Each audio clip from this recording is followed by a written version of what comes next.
Assalamualaikum warahmatullahi wabarakatuh. Hamdan alaika ya Allah, salatan wassalaman alaika ya Rasulullah. Yang saya hormati dosen pengampu mata kuliah Lab Akuntansi 2, Ibu Fatati Nuriana MSI, dan teman-teman sekalian yang berbahagia. Pertama-tama marilah kita panjatkan puji syukur kehadirat Allah Subhanahu wa taala yang telah memberi nikmat sehat dan sempat sehingga kita bisa melakukan presentasi secara daring pada hari ini. Nah, teman-teman, sekarang kelompok 6 akan menjelaskan mengenai analisis pengaruh rasio keuangan, ukuran perusahaan, umur perusahaan terhadap tax avoidance. Nah, untuk lebih bersingkatnya waktu, saya langsung saja persilakan kepada pemateri untuk memaparkan materinya. Assalamualaikum warahmatullahi wabarakatuh. Saya Sri Rusdina Dewi akan menjelaskan tentang latar belakang pada penelitian ini. Pertama-tama, pajak merupakan elemen yang sangat penting untuk menopang pendapatan dalam suatu negara. Pajak juga merupakan salah satu kewajiban masyarakat pada negara dan sebagai bentuk partisipasi masyarakat dalam pembangunan tanah air dan negara. Dalam praktik tax avoidance, wajib pajak tidak secara jelas melanggar undang-undang atau menafsirkan undang-undang namun tidak sesuai dengan maksud dan tujuan undang-undang. Praktik tax avoidance yang dilakukan oleh manajemen suatu perusahaan semata-mata untuk meminimalisasi kewajiban pajak yang dianggap legal, membuat perusahaan memiliki kecenderungan untuk melakukan berbagai cara untuk mengurangi beban pajaknya. Dari latar belakang tersebut dapat kita rumuskan permasalahan yang ada, yaitu apakah ada pengaruh secara simultan antara variabel bebas terhadap tax avoidance, dan apakah ada pengaruh antara variabel rasio keuangan terhadap tax avoidance, apakah ada pengaruh variabel antara ukuran perusahaan terhadap tax avoidance, dan apakah ada pengaruh antara variabel umur perusahaan terhadap tax avoidance. Sehingga hipotesis yang dihasilkan yaitu sebagaimana yang telah terlampir di makalah. Saya Sofia Wijdania akan menjelaskan tentang bab 2 yang berisi tentang landasan teori. Yang pertama adalah teori keagenan. Berdasarkan teori keagenan, aktivitas penghindaran pajak bisa terjadi akibat adanya konflik kegunaan keagenan yang disebabkan oleh perbedaan informasi yang dimiliki antara kedua belah pihak atau asimetri informasi. Yang kedua adalah rasio keuangan.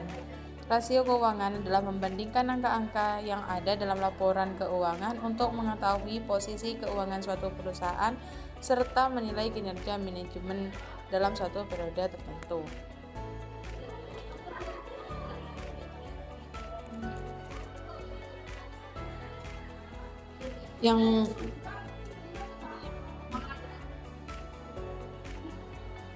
Sedangkan analisis rasio keuangan itu adalah cara untuk menganalisa dengan menggunakan perhitungan-perhitungan perbandingan atas data kuantitatif yang ditunjukkan dalam neraca maupun laba rugi.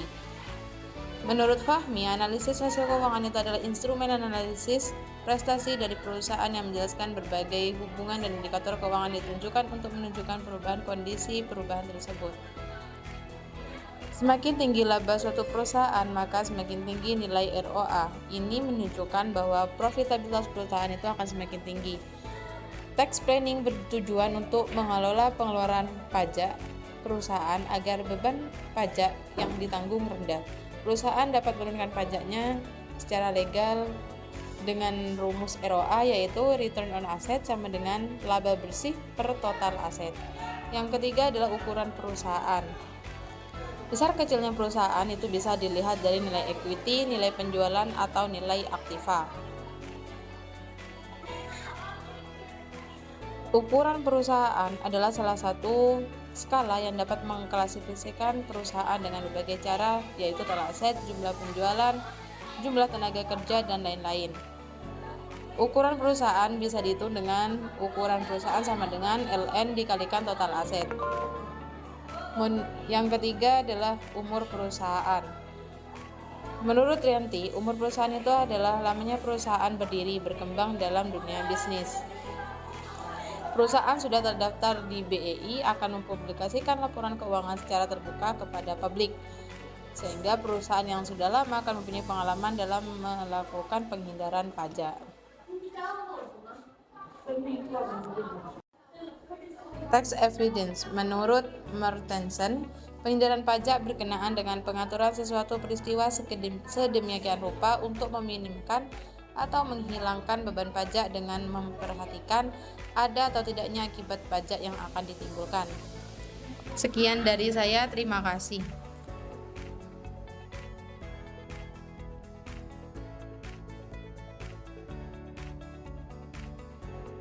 Saya Triana Femi Januarianti akan menjelaskan tentang metodologi penelitian.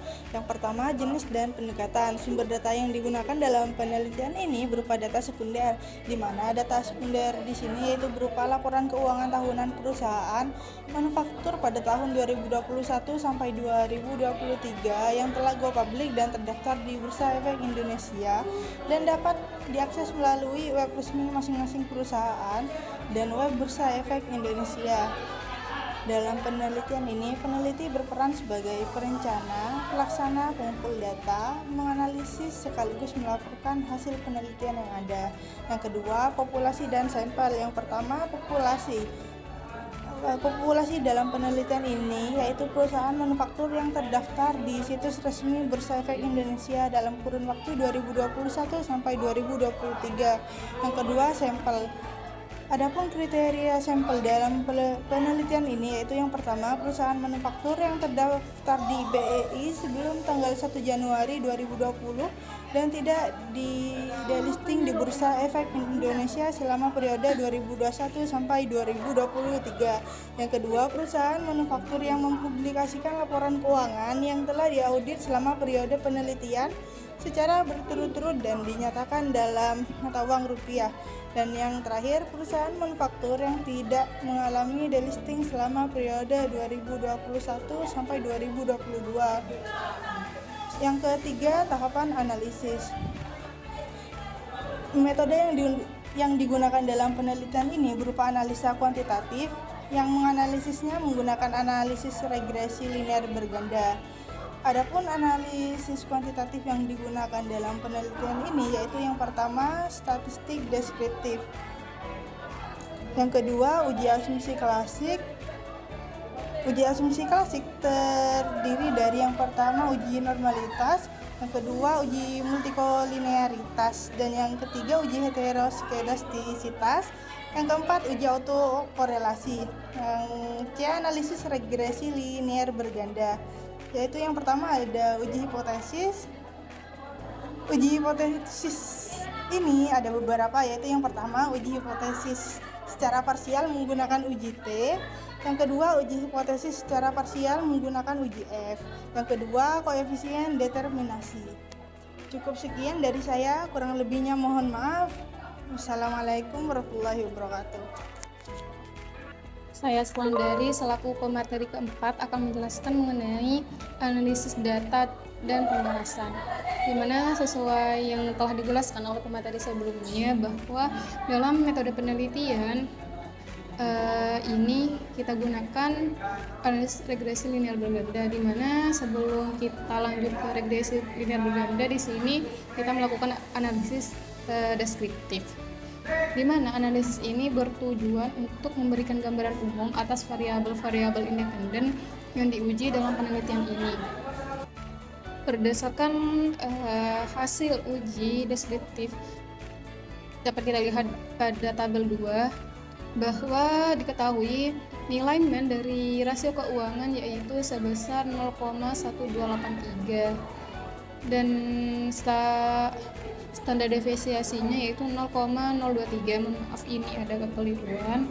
Dan untuk ukuran perusahaan yaitu sebesar 20,31 dengan standar deviasinya yaitu 6,30. Adapun nilai min dari umur perusahaan yaitu 0,37 dengan standar deviasinya yaitu 0,155. Nah, lanjut kita ke analisis yang kedua, yaitu uji asumsi klasik, di mana pada uji normalitas ini kita menggunakan dua cara, yaitu melihat dari histogram dan clipboard.